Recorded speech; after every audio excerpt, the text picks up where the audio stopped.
All right, today we are diving into one of the most intense, dark, and passionate novels you will ever read, Emily Bronte's Wuthering Heights. Seriously, this is a story about a love so powerful it crosses the line of death, and a revenge so all-consuming it poisons entire generations. So let's get into it and try to unravel the wild mystery of Wuthering Heights. So, our story kicks off with a guy who's a total stranger in a very strange land. Our narrator, a fellow named Mr. Lockwood, rents a manor out in the middle of nowhere and decides, hey, I'll go visit my landlord, who lives at the even more remote Wuthering Heights. And right off the bat, he gets things completely, hilariously wrong. As you can see from this quote, he thinks he's found a perfect misanthropist's heaven. He looks at the brooding, silent Heathcliff and thinks, a man like me. Oh, he has absolutely no idea what he's just walked into. Okay, so, a strange welcome, the mystery of the Heights. The year is 1801, and Lockwood finds himself in a house that, well, it feels less like a home and more like a prison where everybody just seethes with resentment. You can just feel the tension in the air.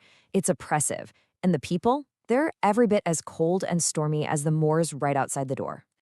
So who's in this charming household? Well, he meets the residents, and it is a tense room, to say the least. First, you've got Heathcliff, the glowering master of the house. Then there's this beautiful but fiercely hostile young woman, also named Catherine. You've also got Hareton Earnshaw, who looks and acts more like a farmhand than a member of the family. And rounding out the group is Joseph, this fanatically religious old servant who seems to hate everyone. They barely speak to each other, and they definitely don't want a guest hanging around. Lockwood, trying to break the ice, just puts his foot right in his mouth. He makes the mistake of assuming the young Catherine is Heathcliff's wife. And the sneering way Heathcliff corrects him is our first major clue that the family tree here is a tangled, bitter mess. Turns out she was married to his son, a son who is now dead. Oof. This whole bizarre, hostile encounter gets Lockwood wondering, and it leads him to the central question of the entire novel. What on earth happened in this house to make everyone so miserable? He gets completely obsessed with it, and when a snowstorm traps him back at his rented manor, he begs his housekeeper, Nellie Dean, to tell him the whole story. And believe me, her story is the dark, beating heart of this entire book. And so, Nellie begins. She takes us way back, rewinding the clock 30 years, to a time before all this hatred took root. She's going to tell us about the origins of Heathcliff, about the first generation to live in these houses, and show us exactly how this storm of passion and revenge first started to gather on the moors. Okay, to really get this story, you have to understand the two main settings. They are polar opposites. On one hand, you have Wuthering Heights. This is the home of the Earnshaws. Think wild, chaotic, elemental. It's all about raw, untamed passion. And then you have Thrushcross Grange, home to the Lintons. This place is everything the Heights is not. It's refined, calm, orderly. It's a symbol of society, wealth, and proper conventions. So what kicks this whole thing off? It's the arrival of a mysterious, dark-haired boy. Old Mr. Earnshaw finds him starving on the streets of Liverpool, brings him home, and just names him Heathcliff, no last name. And right away, the family is split. The son, Hindley, hates this newcomer instantly, but the daughter, Catherine Earnshaw, forms this immediate, inseparable bond with him. It's like they're two halves of the same wild soul, and they spend their days running wild on the moors together. But that connection is immediately put to the test. After old Mr. Earnshaw dies, Hindley becomes the master of the house, and he gets his revenge. He stops treating Heathcliff like a brother and degrades him to the level of a common servant. At the exact same time, Catherine gets her first real taste of that other world, the civilized, refined world of Thrushcross Grange and its wealthy, gentle children, Edgar and Isabella Linton. And this brings us to the novel's tragic, pivotal moment. Catherine is completely torn between the boy who is her soulmate and her own social ambition. She confesses to Nellie that she's accepted Edgar Linton's marriage proposal, and her reason is just devastatingly simple. Marrying Heathcliff now, since he's been turned into a poor servant, well, in her words, it would degrade her. And of course, in a moment of perfect tragic timing, guess who's listening in secret? Heathcliff. But here is the absolute kicker. He only hears that first part. He hears her say it would degrade her to marry him. He doesn't stick around to hear her go on to declare her undying, all-consuming love for him. Absolutely heartbroken and humiliated, he just runs. He vanishes from Wuthering Heights without a word.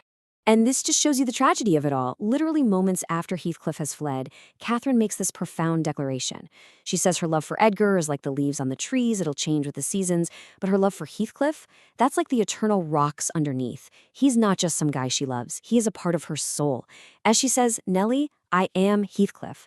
But she's made her choice, and it's a choice that's going to have catastrophic consequences for everyone. All right, moving on to A Generation's Revenge. Heathcliff's return. 3 years later, boom, Heathcliff is back, but he is a completely changed man. He's wealthy now, educated, and on the outside, he looks and acts like a perfect gentleman. But underneath all that polish is a heart that's been hardened by betrayal and is now consumed by one single, terrible purpose: revenge. And his revenge is a masterclass in cruelty. I mean, Heathcliff doesn't just want payback. He wants to systematically dismantle his enemies' lives, piece by piece, and take everything they care about. His plan, as you can see here, is just brutally efficient. He gets Wuthering Heights from Hindley by taking advantage of his drinking and gambling.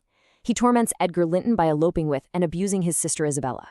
He even manipulates the next generation, their children, to get his hands on Thrushcross Grange. See, this isn't just revenge, it's total conquest. He methodically becomes the master of their homes, their fortunes, and their children. But perhaps the cruelest thing he does, the act that shows you just how twisted his soul has become, is what he does to Hareton, Hindley's son.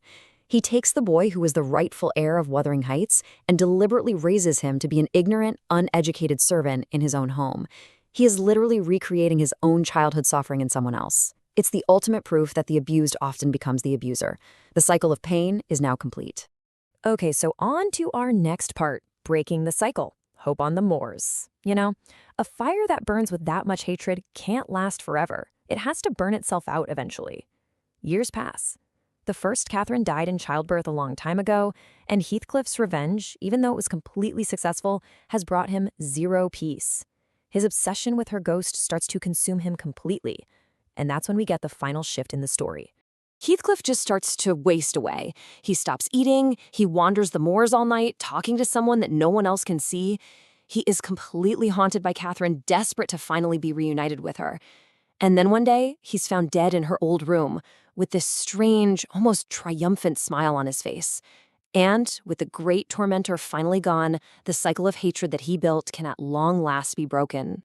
So where does the hope come from? It comes from the next generation, from Catherine's daughter, young Cathy, and Hindley's son, Hareton. At first, it looks like history is going to repeat itself. Cathy scorns Hareton because he's ignorant, just like her mother once looked down on Heathcliff.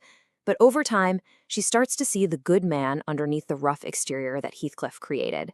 And in this incredible act of kindness, she defies the past by teaching him how to read, single-handedly starting to undo all the damage. And what grows between them is really the ultimate resolution of the whole novel. In Cathy and Hareton, the passionate, wild nature of Wuthering Heights finally merges with the gentle, civilized spirit of Thrushcross Grange. Their love isn't destructive, it's healing. It promises a future that's free from the terrible passions that destroyed their parents. And so we end back with Lockwood, getting ready to leave this haunted place. He sees the young lovers, Cathy and Hareton, happy together. But he also mentions that the local people swear they still see the ghosts of the original Catherine and Heathcliff, wandering the moors together, finally at peace. And this final image leaves us with the novel's big, provocative question. After a story that was fueled by so much vengeance, can love really heal the wounds of the past? Wuthering Heights seems to suggest that yes, it can.